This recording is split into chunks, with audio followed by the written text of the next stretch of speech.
Welcome everyone. I am Karen Abbott from the Child Nutrition Division of the Agency of Education. The purpose of today's webinar is to explain how the Area Eligible After School Meals Program works, as well as the benefits it has to offer for your community. In my role as the CACFP coordinator, I provide ongoing technical assistance if you choose to participate in the Area Eligible After School Meals Program. I am joined here today by Jenna Whitson from Hunger Free Vermont. Jenna is a fantastic resource, and we're thrilled that she's available to help answer questions at the end of today's presentation.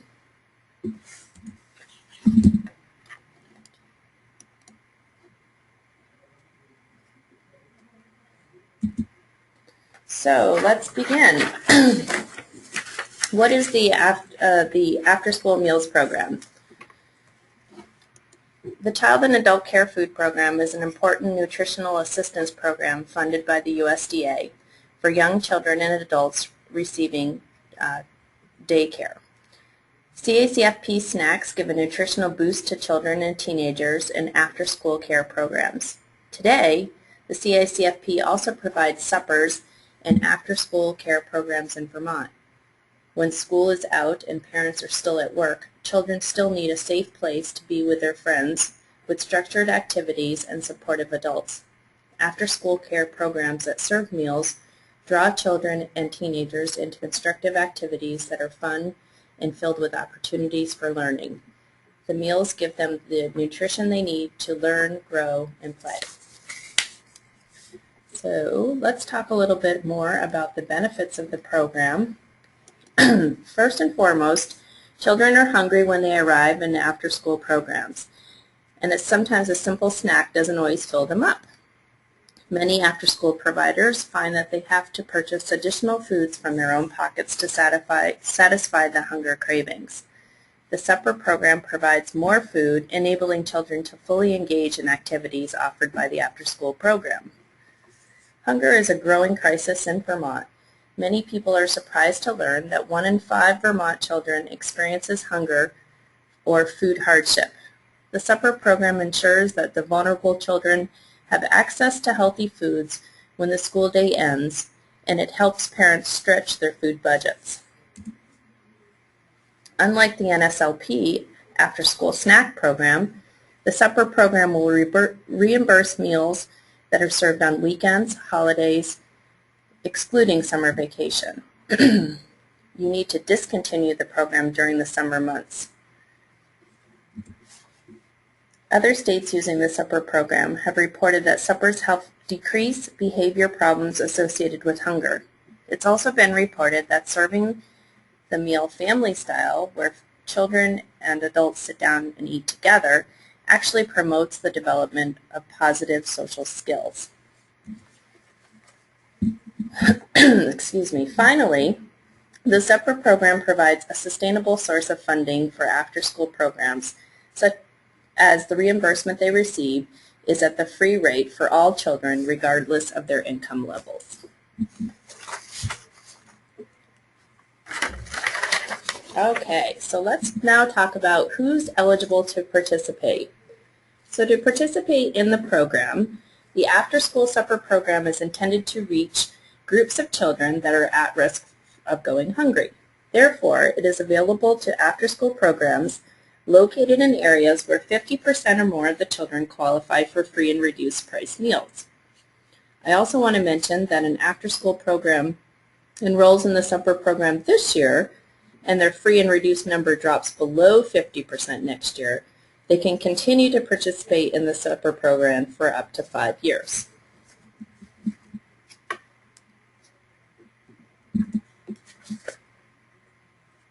Moving on. If the after-school program does not operate within the school, for example, a Boys and Girls Club, the program must be a licensed facility or meet minimum health and safety standards. Finally, the after-school program must provide a structured and supervised environment in which educational or enrichment activities, it's not just enough to simply feed children and send them home. Now let's talk about when meals can be served. The supper or snack must be served after the school day has ended. This means that supper could be served as soon as the children arrive or just before they go home for the day. The benefits to serving the meal early is that they will satisfy hungry bellies when they come through the door at 3 p.m., ensuring that children have enough energy they will need to fully engage in the after-school activities. Serving the meal early could also respect a family's desire to eat a meal together in the evening. The benefits to serving a meal later in the program is that it will ensure that children have access to nutrition foods later in the day. As I mentioned earlier, the recession made it difficult for some families to purchase and prepare healthy meals. A meal provided by the after-school program will help strengthen the nutrition safety net for vulnerable children and families.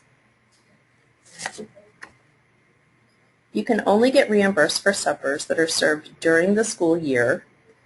This includes weekends and holidays. And if you choose to offer supper during weekends and holidays, the meals can be served anytime during the day. Finally, if you choose to serve both a snack and a supper, there should be 2 hours between the meals.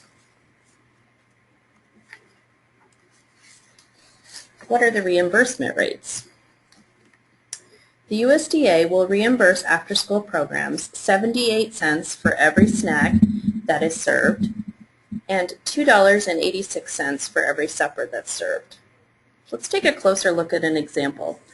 An after-school program serves supper to 40 children, 5 nights a week. That program would receive reimbursement of $123 for a day, $616 per week, and over $2,587 by the end of the month. So you can see that the reimbursements really add up and can bring extra revenue to your food service program. Please keep in mind the program can only claim reimbursement for 1 snack and 1 meal per day per child. So now you ask, how do I get reimbursed? In order to get reimbursement, participants need to submit an online claim to the Agency of Education once a month. So this is very similar to what you're used to with NSLP, but it's a different part of the claiming system. So we're actually going to go right in and show you literally what that looks like. So rather than clicking on NSLP, you'll have access to the CACFP portion of the website, and you'll click on there. Your organization will be represented at the top of the page here. So we'll go over to the left-hand side, click Claims, CCC Claim Entry, and then for the specific month that we're claiming. So being this month is May, we'll click on May. This is May. Add Original Claim. It says that there's no, oh dear, technical difficulty. Let me choose another site that does have current sites.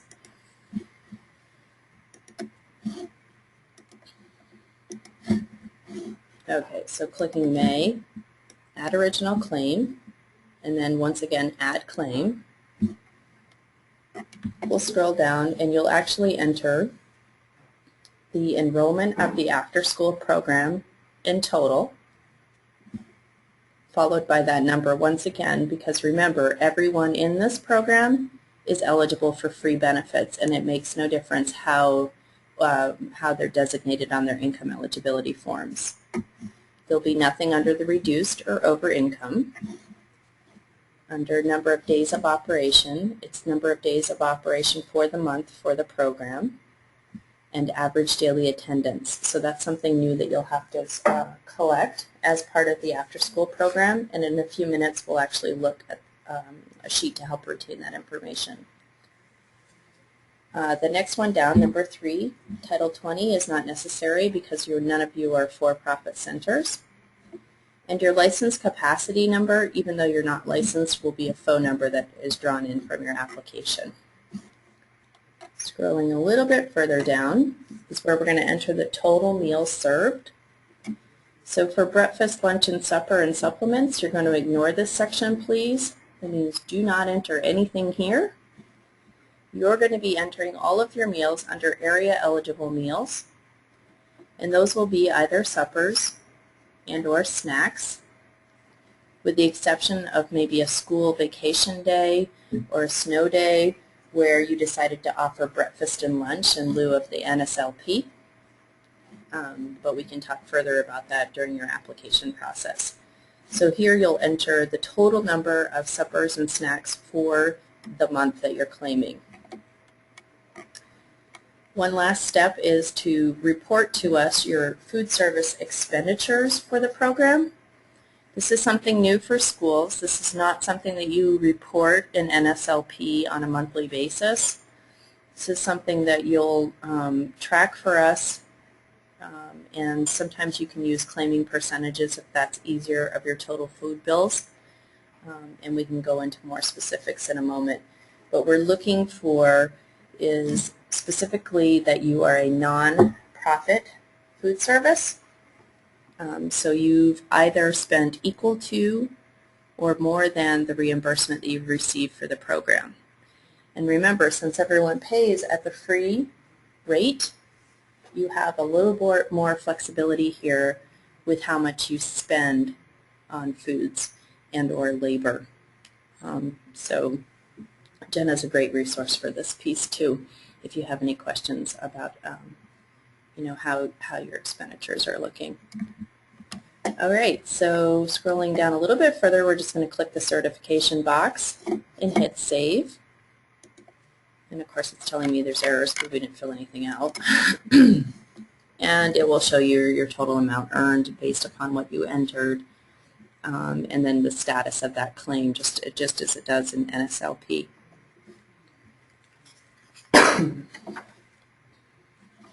All right, so let's go back to the presentation and talk a little bit more about some of the requirements. So there's several different types of methods that can be used to serve snacks and suppers to students. Unlike NSLP, you have more flexibility within the meal service. You could do pre-plated, you can do family style, or you can do your typical cafeteria style that you might be used to during the day. Specifically, the snack and suppers are served to students after their school day has ended. So it can't be something that's brought around to the classroom before the bell rings. It has to actually be after the day has ended. Snacks and suppers can be reimbursed if served at any time of the day on weekends and holidays, including vacations during the regular school year. So that's excluding summer vacation. It has to be a situation where, for instance, like we spoke earlier, either a snow day and or a vacation week where you decide you're going to, instead of serving supper and snack, you might serve, snack and lunch or something like that. If both snack and supper are offered, it doesn't matter which one is served first. The supper could be right after school with snacks served before the students leave for the day, or vice versa. But most importantly, snack and supper has to be served to children, and they must eat while in attendance at the site. They can't be sent home with the student and then claimed for reimbursement. And lastly, it is recommended that there be at least 2 hours between the beginning of one meal service and the beginning of the next meal service. And we have a little bit of flexibility there, but try to keep that in mind. One of the things that I didn't mention earlier is the offer versus served. So as a school, you can still participate in offer versus served within this program, but you'll need to let us know that that's your decision.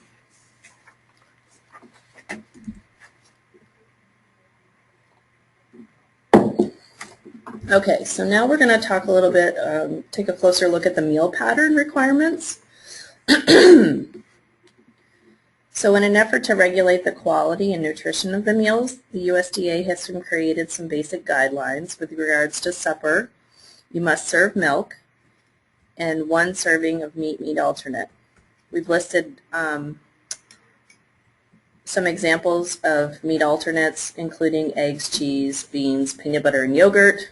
You also need to prepare 2 servings of vegetables and/or fruits and 1 serving of bread grain. In order to get reimbursed, the supper must include all of these components. Snack, on the other hand, includes the same components, however, you only have to serve 2 of the 4 items. So it's very similar to the school meal pattern, but there's no maximums required that you don't exceed in CACFP. So you have, these are the minimum amounts. You can always serve more, and you won't get into trouble for that in CACFP. As far as record keeping, our goal is to keep the record keeping burden to a minimum, but still require that what is necessary for the CACFP reimbursement to be properly paid. So new participants are required to attend this training and undergo a pre-approval visit before participation in the program. So those of you that have joined us today have met that training requirement. At a minimum, the CACFP programs must have on file their meal counts, meal records of the food items served at snack and supper, and their food program expenses. Each after-school program will be monitored by the state agency, which is us. The monitoring may be announced or unannounced, and during that monitoring visit, we will observe a meal service. So let's review the daily paperwork participants are responsible for. If you choose to enroll in the supper program, the paperwork requirements will be explained in greater detail when we come and do a pre-approval visit to make sure that you're completing those correctly. But like I said earlier, we're going to go over meal counts, meal records, and attendance documentation. Just so you know, on the screen right now there is a link to the forms so that you have those available to you at a later date and time if necessary. Okay, so the first record that we have here is an attendance record. And please keep in mind that none of these are required records. It's just we've created these to be helpful to you. And so if you have another form of record keeping that meets these requirements, you are not required to keep this specific attendance record. So on this sheet, you would just list the name of the participants on the left-hand side, and just to check if they were in attendance the first day of the month, the second day, so forth and so on. Why this is important is that you're required to do an average daily attendance at the end of the month for filing your claim. So you would need to know on any given day the total number of participants for that day. The next record is a meal count sheet. And so unlike in schools, you're not keeping a point of service count. You're actually taking a count at the, you're not keeping a point of sale account, you're keeping a point of service account. So that means when the children are actually seated partaking in the meal or when they've gone through your line. So on this form, this is expanded to include all of the CACFP meals with area eligible snack and supper over to the right-hand side. So if this form is useful to you, go ahead and use it. If it's not, feel free to modify it so that it meets your needs. But the two things to keep in mind when taking meal counts is to make sure to do it when the children are seated partaking in the meal if you're doing a service such as family style, or at the point of service if you're instituting offer versus served. The next form should look familiar to you as a school folks. It is a meal record or a meal production record as you might have referred to it. It is a little bit simpler in that you don't have to track your leftovers or temps and whatnot, although that's always a good practice. So here we would like you to list the menu items and the number of children you planned on serving, and then the total amounts of each of those components listed out here. So for instance, if you were serving turkey and cheese on whole wheat with tossed salad and kiwi, you would list all of those items here, total number of children that you served or planned on serving, and then specifically the amount of turkey, the amount of cheese, the amount of tossed salad, the amount of kiwi, the amount of whole wheat bread, and then if you're serving cartons of milk, you can just list the number of cartons, or if you're serving gallons, you can list the number of gallons that you have available. And the same thing holds true for snack, the total amount of the two components that you served for snack and the number of children you planned on serving. Finally, we have the expenditure report. So this is a little bit different in that you are not accustomed to tracking your expenditures on a monthly basis and then reporting them to us. In NSLP, you are required to report them to us on an annual basis. So, like I said earlier, the intention here is to show that you're a nonprofit food service. So programs have to document to verify that all of their CACFP reimbursement is being used solely for conducting or improving the food service operation. The CACFP expenditure report the nonprofit food service verification also includes that you are saving your food and non-food receipts or invoices, and that those foods are the ones that are being used for the CACFP, and that your menus then are reflective that you've used those foods in the menuing that you're telling us that you're doing.